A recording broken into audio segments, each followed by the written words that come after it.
Wake the fuck up, samurai. We have a city to burn.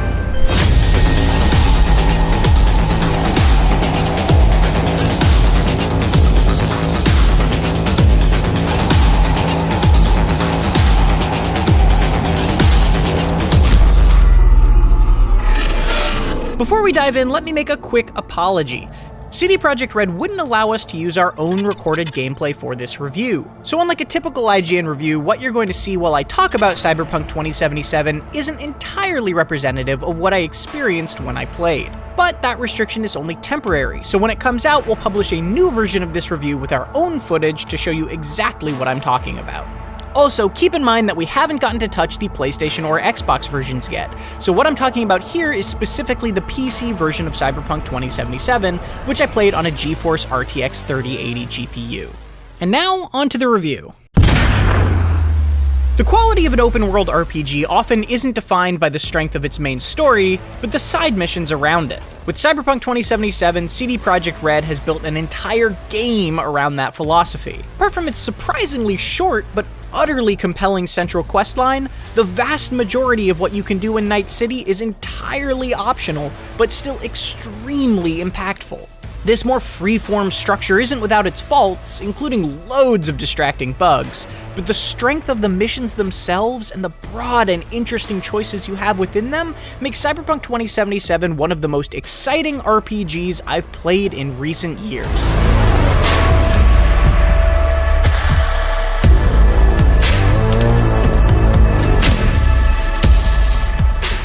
You play as V, a mercenary in Night City who ends up with the psyche of long-dead rock star and anti-corporate terrorist Johnny Silverhand trapped in their head. Yes, that's Keanu Reeves, though his performance is actually a bit stiff relative to the rest of the excellent cast. Do whatever it takes to stop him, defeat him, gut him. If I gotta kill, I'll kill. But Johnny's confrontational relationship with V is wonderfully tense, acting as the anchor of the whole story. Cyberpunk 2077's opening hours do an incredible job of getting you invested in their struggle, and then Night City's sprawling map opens wide. If most game structures look like a redwood tree with a tall trunk that has paths branching off as you go higher, Cyberpunk 2077 is more like a large bush. You don't have to go far to have dozens of tangled branches within reach. Night City is so dense, diverse, and consistently beautiful that there are opportunities to stumble upon unexpected sights and missions all the time. The scope is simply stunning, from the massive skyscrapers to the immaculately detailed in-world advertisements that are plastered all over them. Cyberpunk 2077 feels like an RPG through and through. It's full of rich, beautifully presented conversations and an almost mind-boggling amount of choice in dialogue, character builds, mission approach, and beyond. What's more, those choices can have a massive impact on both V's own story and the characters around them. I once made a suggestion to a character that later lost him his job. That decision altered every future interaction, and knowing that someone else might have a very different relationship with him made my playthrough feel more personal. Similarly, I was shocked to discover one of my favorite missions early on wasn't even offered to another player because of a single decision we made differently. Realizations like this quickly became a common occurrence. The missions themselves are also largely delightful. My favorites range from infiltrating an extravagant parade to a series of detective missions where you actually need to collect evidence on your own, to a deeply touching scuba diving mission, all the way to befriending a sentient vending machine. The fact that Cyberpunk 2077 is able to have deep, affecting moments alongside lighthearted goofs and blaring sex ads without any of it feeling out of place is a testament to the strength of both its stories and the world they take place in. And remember, just because something is a side mission doesn't mean it's not important to the main story. Surprisingly, Cyberpunk 2077 only took me around 20 hours to beat the first time, but it was only after reloading a save and spending another 20 hours completing side missions and befriending characters that I went back to finish the story again and found my ending options had drastically changed. After 45 hours, I've now found 6 wildly different endings and still have plenty more I want to do.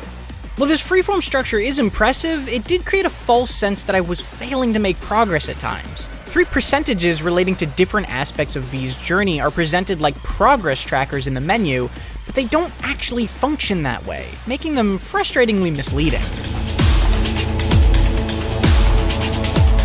Regardless, the openness of Cyberpunk 2077 is pretty remarkable. Beyond the big story decisions, you also get the good old-fashioned choice of how to kill or politely incapacitate your enemies. There are no character classes here. Instead, you invest points into 5 primary attributes, and then into perks within each of those. For example, if you're planning to go stealthy, the cool attribute can make enemies slower to detect you, and its stealth perk page is full of additional boons like increased crouched movement speed or unlocking an aerial takedown. Perks will also naturally improve as you use them, making this system wonderfully flexible. Combat opens up gradually as well.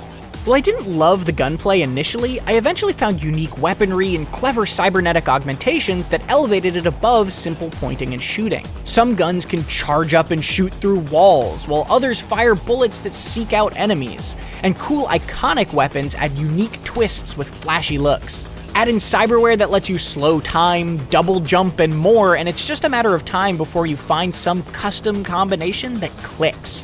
It never becomes the most complex dance, especially with stuff like the fairly mashy melee options, but it's one that I felt I had complete control over choreographing.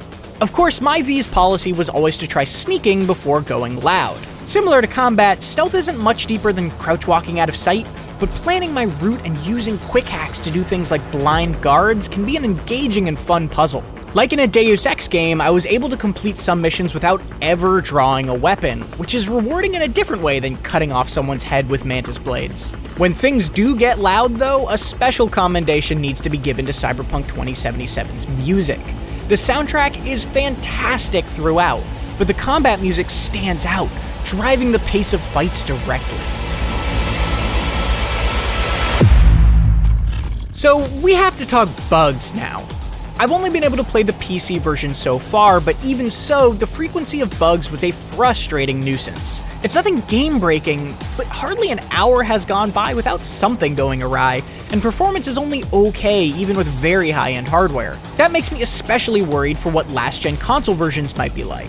And remember, we unfortunately can't show footage of any of these issues yet due to CD Projekt Red's pre-release restrictions. For now, you'll have to take my word for it when I say that I've had important conversations undermined by characters glitching between incorrect poses or referencing invisible objects. I frequently get calls overlapping with other conversations, and had to sit through drives with my character bobbing like I was in a run animation. During the few story moments when I did get to see my own character model, I was usually missing my customized hair. And while I primarily had visual issues, I did have to reload a save a couple of times when mission progress was halted. None of this stopped me from loving the stories being told, but they did dampen moments that otherwise would have been powerful. A Day 1 patch is expected, as well as likely many others after that, but CDPR has indicated it will focus on stability and performance, which isn't what gave me the most trouble. To be fair, its exceptional support of The Witcher 3 gives me faith that a lot of these issues could be sorted out with enough time, but right now, it can be a bit of a mess. In a way, I'm sort of jealous of people who first play Cyberpunk 2077 6 months from now, when I assume a lot of this has been fixed. Cyberpunk 2077 kicks you into its dazzlingly dense cityscape with few restrictions. It offers a staggering amount of choice, and your decisions can have a tangible impact on both the world and people around you. Those stories can be emotional, funny, dark, exciting, and sometimes all of those things at once. The main quest may be shorter than expected when taken on its own, but the multitude of optional missions available can have a surprisingly powerful effect on where V and Johnny's story ends up. It's a shame that frustratingly frequent bugs can occasionally kill an otherwise well-set mood, but Cyberpunk 2077's impressively flexible design makes it a truly remarkable RPG. For more Cyberpunk 2077, be sure to read my full written review on IGN.com, or watch our breakdown of the Cyberpunk world's story leading up to it. And for everything else, keep it right here on IGN.